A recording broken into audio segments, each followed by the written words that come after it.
Pour de deel, pour la troisième partie, nous allons aborder les questions d'éthique, de déontologie, de transparence. Et donc, j'appelle Valentine Snoek,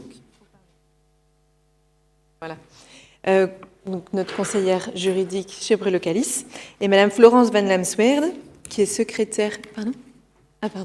qui est secrétaire communale à Woluwe-Saint-Pierre et vice-présidente de la Fédération des secrétaires communaux. Merci.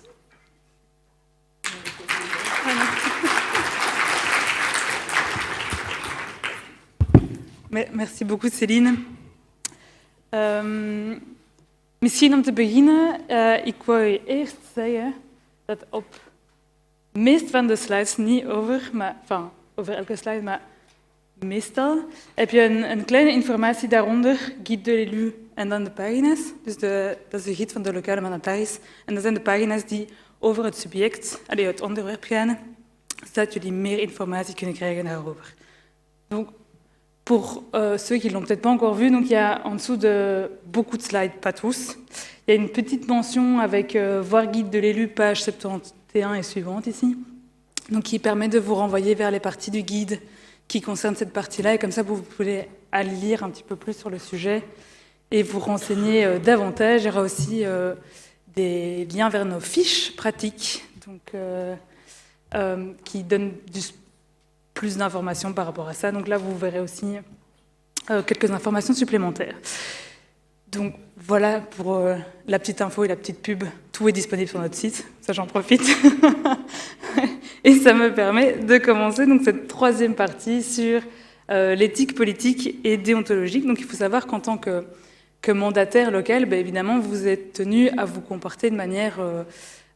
prudente et diligente, un petit peu comme dans la vie de tous les jours, mais on va attendre de vous certaines choses, ne pas paraître corrompu, être impartial, etc. Tout ça, ce sont des obligations qu'on a pu voir précédemment dans vos devoirs et obligations, donc on l'a vu lors de la première partie avant la pause de cet exposé, hein, vous aviez certains devoirs, certaines obligations. Et en fait, finalement, il y a une nouveauté depuis l'installation des conseils communaux ici en décembre 2024 qu'on voulait mettre en évidence et sur laquelle on voulait attirer votre attention, c'est sur le code de déontologie et d'éthique que tous les conseils communaux vont devoir adopter et arrêter dans leur règlement d'ordre intérieur. Alors concrètement, qu'est-ce que c'est ? En fait, ça va être un code qui va reprendre les grands principes, les règles de comportement, mais aussi qui va pouvoir vous aider finalement en fonction des situations que vous rencontrez dans votre mandat et qui va pouvoir vous aider à savoir comment agir. Ça va aussi reprendre un petit peu les grandes valeurs, hein, donc dire que vous devez exercer votre mandat avec intégrité, avec honnêteté, avec désintéressement. On y mentionne également le fait que, comme on l'a dit tout à l'heure, hein, de faire passer l'intérêt général avant votre intérêt personnel, donc ça c'est quelque chose qui est repris également aussi.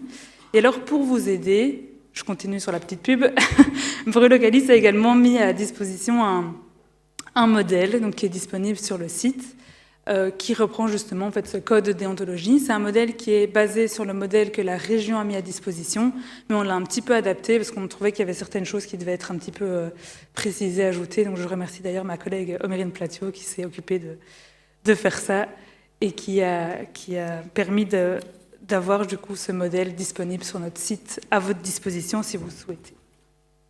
Alors concrètement, qu'est-ce que ça reprend ? Donc ça reprend différentes règles. L'idée ici d'avoir vraiment quelque chose qui vient compléter le cadre légal. Donc on l'a vu tout à l'heure, il y a certaines règles d'incompatibilité, certaines règles aussi en matière de marché public, de conflits d'intérêts qui sont repris dans diverses législations.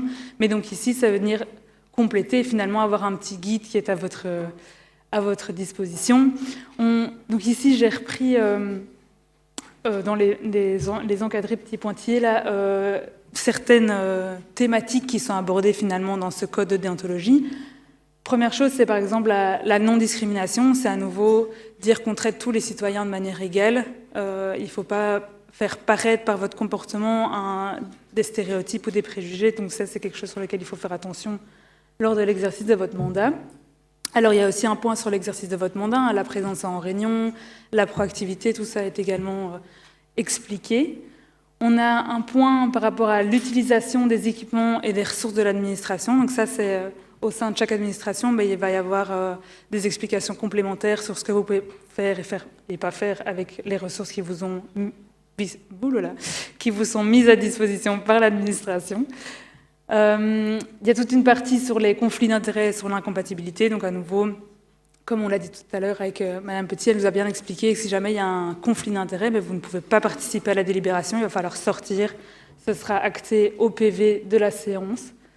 Il y a une partie sur la gestion de l'information, sur la publicité, donc ce que vous pouvez, vous, finalement, divulguer comme information. N'oubliez pas que vous êtes tenu à un devoir de discrétion et également au secret professionnel dans certains cas, qui est punissable pénalement, donc à ne pas oublier. Il y a tout ce qui est apparence de corruption. Il y aura des exemples qui sont en fait concrètement donnés pour vous aider. Par exemple, on vous propose un cadeau. La question est de savoir est-ce que j'ai le droit d'accepter ce cadeau ou pas. Quelles sont les conditions qui vont me dire ok, est-ce que j'ai le droit d'accepter, est-ce que j'ai pas le droit d'accepter. Donc tout ça est précisé. Pareil, si vous êtes invité par exemple à un repas, dans certaines conditions, vous aurez le droit d'accepter l'invitation. Dans d'autres, en fait, faudra poliment refuser. Et il y a également aussi tout un point sur les relations avec l'administration, mais ça, on a pu en discuter plus amplement lors de la partie juste ici précédemment par l'ULB. Et enfin, je voulais aborder avec vous un dernier point qui me permet de faire le lien avec la partie suivante, c'est qu'aussi en tant qu'élus locaux, vous avez certaines obligations en matière de transparence, notamment la publication des mandats, etc. Mais je vais laisser la parole à Mme Van Lasper, qui est secrétaire communale de la commune de Woluwe-Saint-Pierre, qui va vous expliquer tout ça plus en détail. Bedankt voor uw aandacht. Merci beaucoup.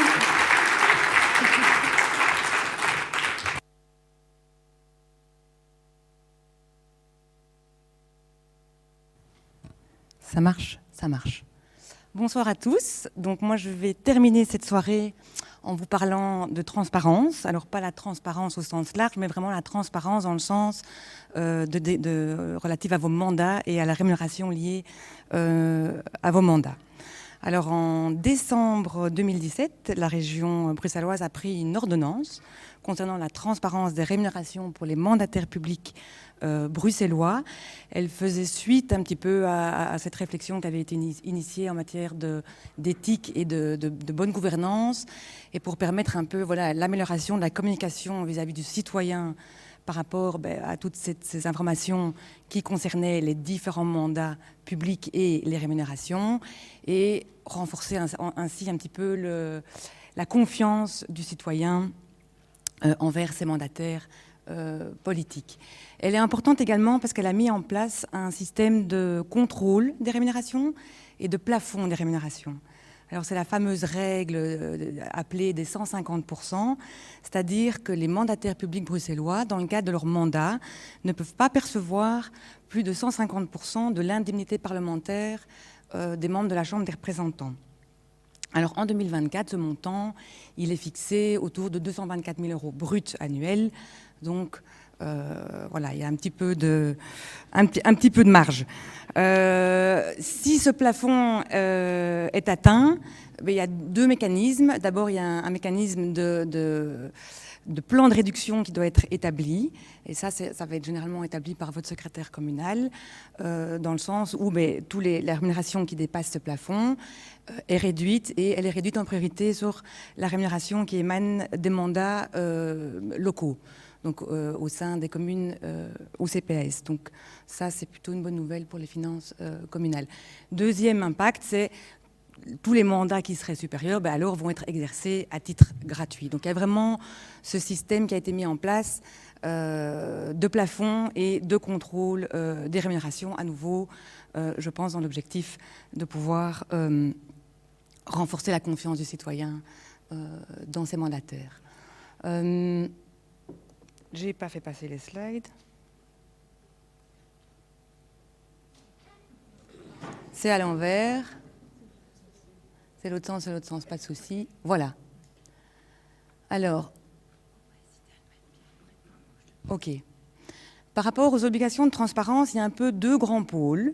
Il y a d'abord un pôle qui ressort vraiment de votre responsabilité en tant que mandataire public, où là, c'est vous qui allez devoir faire directement des déclarations. Il y a un deuxième pôle qui émane plutôt de la responsabilité de la commune, en pratique le secrétaire communal, ça on va voir après.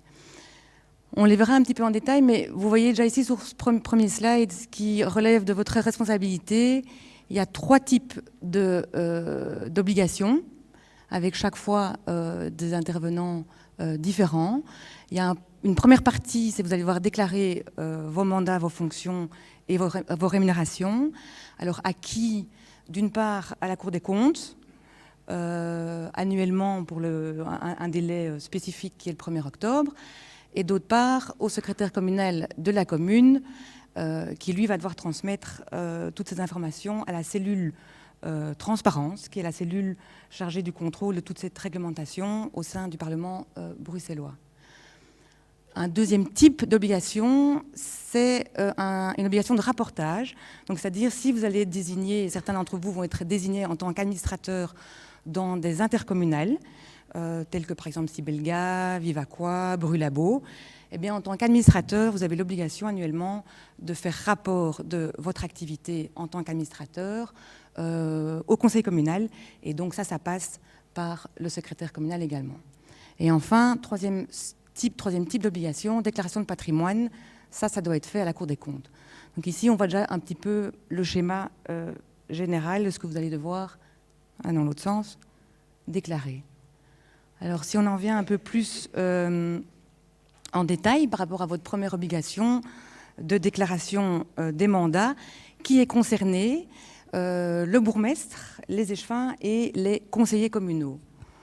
Qu'est-ce que vous allez devoir déclarer? La liste de vos mandats, que ce soit des mandats électifs ou exécutifs, à tous les niveaux de pouvoir, donc que ce soit au niveau européen, au niveau fédéral, au niveau régional, communautaire ou local.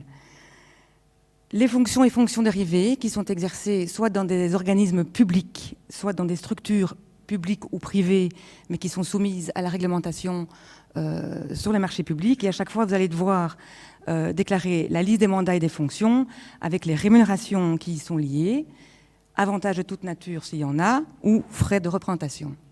Dans quel délai? Un délai de 7 mois. Alors, auparavant, c'était un délai d'1 mois, à partir de l'installation du conseil communal, donc de votre prestation de serment. Ce délai a été modifié. Pourquoi? Parce qu'en pratique, 1 mois, c'était un petit peu court. Généralement, donc, les conseils communaux étaient installés au mois de décembre. Il faut un petit peu que chacun prenne ses marques, voit un petit peu comment ça fonctionne.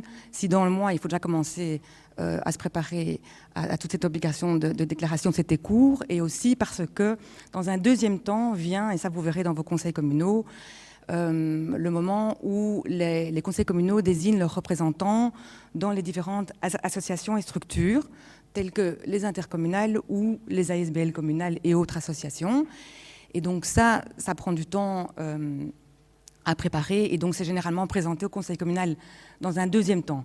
Donc ça ne servait à rien de vous faire déclarer finalement des mandats dans le mois, et puis 3 mois après, on était déjà avec tous les nouveaux mandats qui s'installaient dans les différentes ASBL, vous étiez reparti pour faire une déclaration. 7 mois, nouveau délai. Après, il y a évidemment en cours de mandature, s'il y a des modifications par rapport à ce que vous avez déclaré, il faut également déclarer cette modification. Donc vous n'exercez plus un mandat ou vous exercez un mandat supplémentaire, eh bien il faut signaler tout changement par rapport à ça à votre secrétaire communal. Aujourd'hui, cette déclaration, elle se fait sous format papier. Alors il y a un modèle qui a été établi par la région, généralement sur lequel on se base.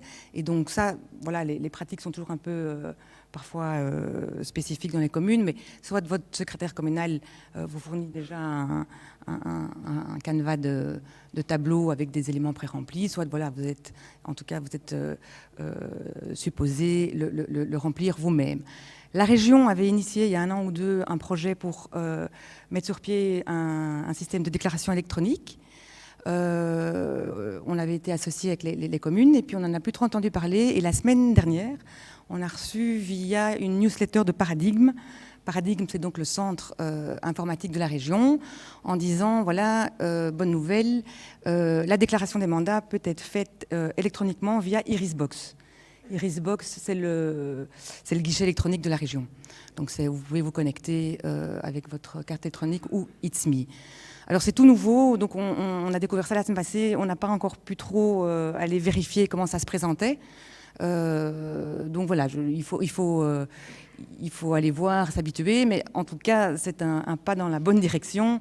Et si ça existe, enfin voilà, moi je vous encourage à le faire parce que c'est vraiment quand même une voie de simplification.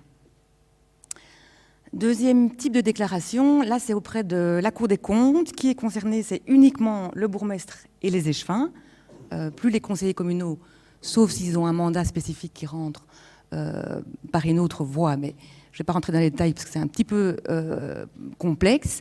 Qu'est-ce qu'il faut déclarer? Deux choses. Il faut faire à nouveau une déclaration des différents mandats et fonctions qui sont exercés avec leur rémunération.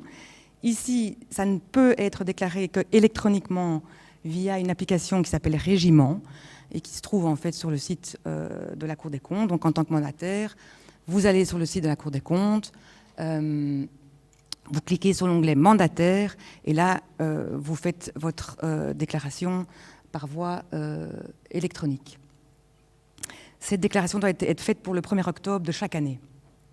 Délai important parce que c'est un délai qui est surveillé par la Cour des comptes. Deuxième chose, c'est la déclaration de patrimoine. Ça doit être fait par voie papier, dans une enveloppe fermée.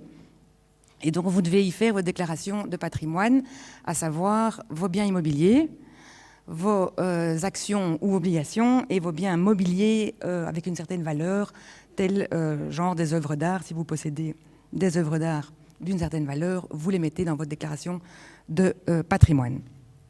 La Cour des comptes vérifie tout ça.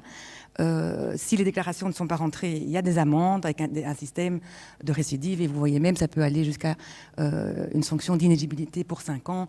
Donc c'est vraiment des obligations importantes.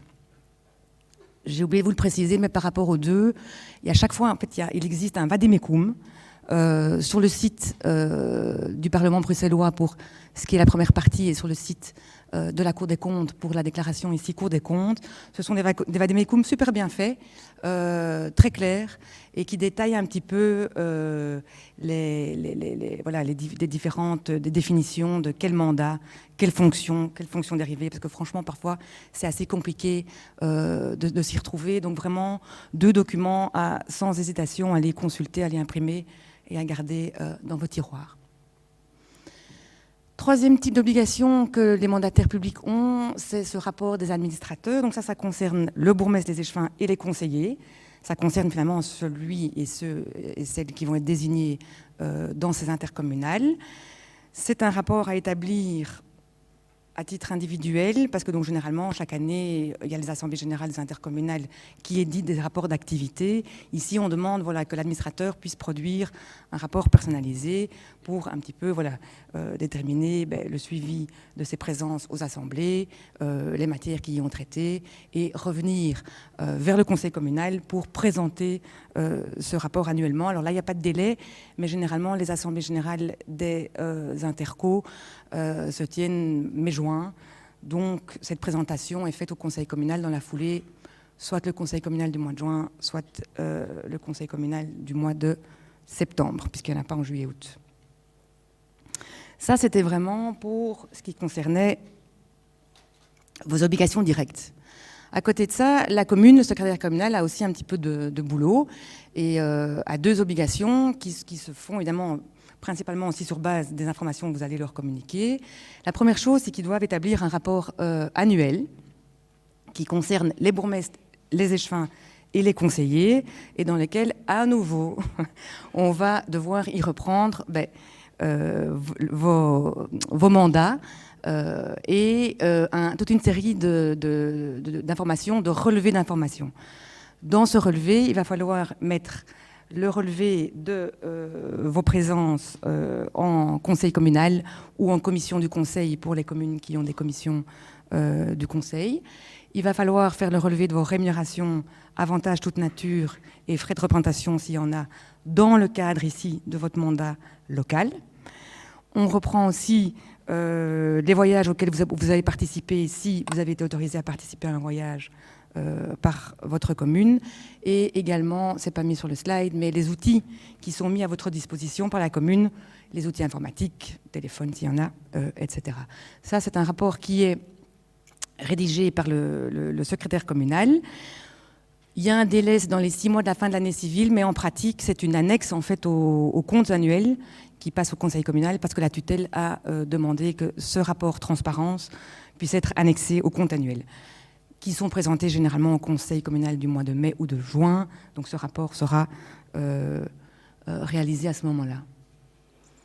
Deuxième responsabilité du secrétaire communal, c'est chaque année, pour le 1er octobre, il doit publier sur le site internet de la commune un tableau qui concerne le bourgmestre, les échevins et le président de CPAS pour à nouveau communiquer l'ensemble de la liste des mandats, des fonctions dérivées, de vos rémunérations. Et ici, petite spécificité, ça vise également les activités qui sont exercées par les mandataires à titre privé. Donc si vous êtes avocat, votre cabinet d'avocat, si vous exercez une autre fonction dans la fonction locale ou dans une entreprise privée, vous devez ici la renseigner, et avec les rémunérations qui y sont liées. Alors ici, rassurez-vous, on ne vous demande pas de déclarer votre rémunération exacte, ça fonctionne par catégorie. Donc il y a 5 catégories, il y a de 0 à 500 euros brut mensuels, de 500 à 1000, de 1000 à 5000, de 5000 à 10 000 et plus de 10 000. Donc il ne faut pas renseigner la rémunération exacte qui découle de votre activité privée, mais vraiment de pouvoir cocher la catégorie dont vous relevez.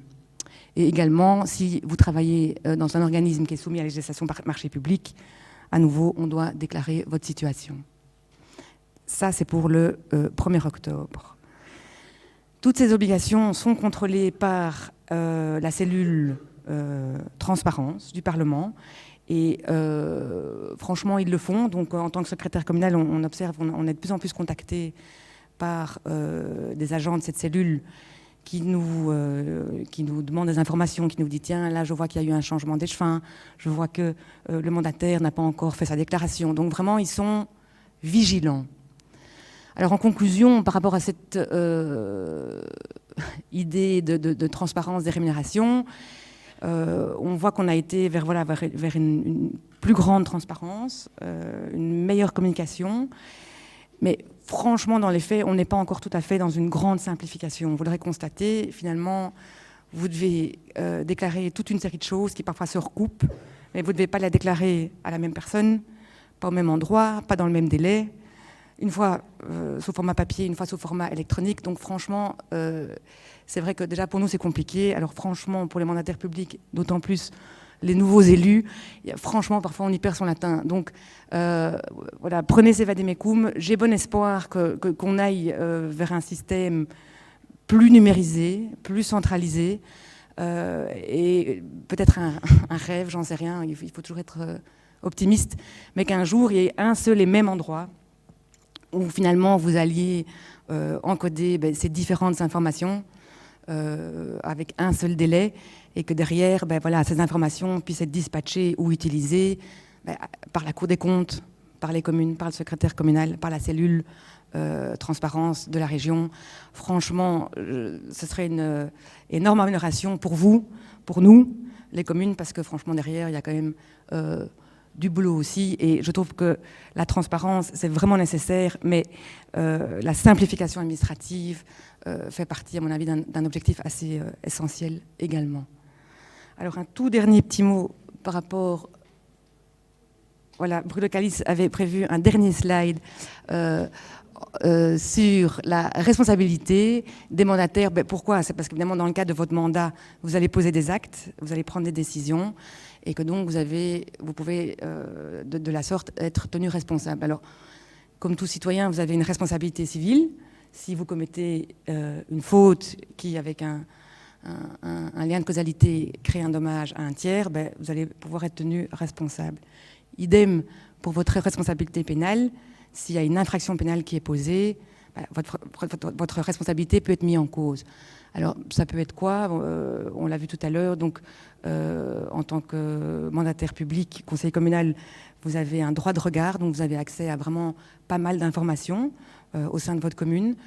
Parfois, ça concerne des informations sensibles ou avec des données personnelles, des données privées, d'où le secret professionnel qui a été associé à ce droit de regard et qui a vraiment été pénalisé. La violation du secret professionnel est une infraction pénale.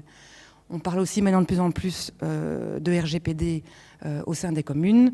Voilà, il y a toute une série parfois de dispositions en matière de traitement des données ou des données auxquelles vous avez accès. La violation de certaines données, de certaines dispositions du RGPD constitue des infractions pénales et donc peuvent engager votre responsabilité. Ici, une petite particularité et qui existe depuis seulement 2018. Auparavant, il y avait uniquement la responsabilité personnelle des mandataires au niveau pénal qui existait. Depuis 2018, a été instituée aussi la responsabilité pénale de la commune. Donc là, les responsabilités peuvent coexister. Donc par exemple, si on a un accident de la route mortel qui est causé par un mauvais aménagement des lieux ou un mauvais éclairage, ben là, est-ce qu'on va peut-être plutôt se tourner vers la responsabilité pénale de la commune que la responsabilité individuelle, quoique les bourgmestres, vous savez que les bourgmestres ont une énorme responsabilité et obligation en termes de sécurité. Donc là, c'est vrai qu'il y a déjà eu beaucoup d'affaires et de dossiers où la responsabilité pénale des bourgmestres a été engagée. Je crois qu'on a terminé. Le dernier slide, c'était juste pour vous rappeler que ce qui a déjà été dit, mais donc Brûle Calice, c'était évidemment un formidable partenaire, que ce soit pour les communes, mais pour vous, élus locaux, en termes de ressources, d'informations, de soutien. Et alors, on listait un petit peu voilà, toutes les informations et documents qui pouvaient se trouver sur leur site. Et les fameux 2 vademecum, franchement, je pense que ça peut être, c'est pas très réjouissant, mais ça peut être votre Bible ou livre de chevet. En tout cas, pensez à moi, quand dans quelques mois, vous allez devoir vous mettre à vos déclarations. Voilà, allez rechercher votre vademecum ou bien sûr, évidemment, contactez votre secrétaire communal. Hein. Franchement, en fait, on est là pour ça. On a aussi des équipes juridiques derrière, parce que je le redis, c'est pas facile. Donc voilà, n'hésitez pas. Contactez votre secrétaire communal pour faire toutes ces déclarations. Il est là. Notre rôle, c'est aussi de vous accompagner et vous aider là-dedans. Je vous remercie. Bonne soirée.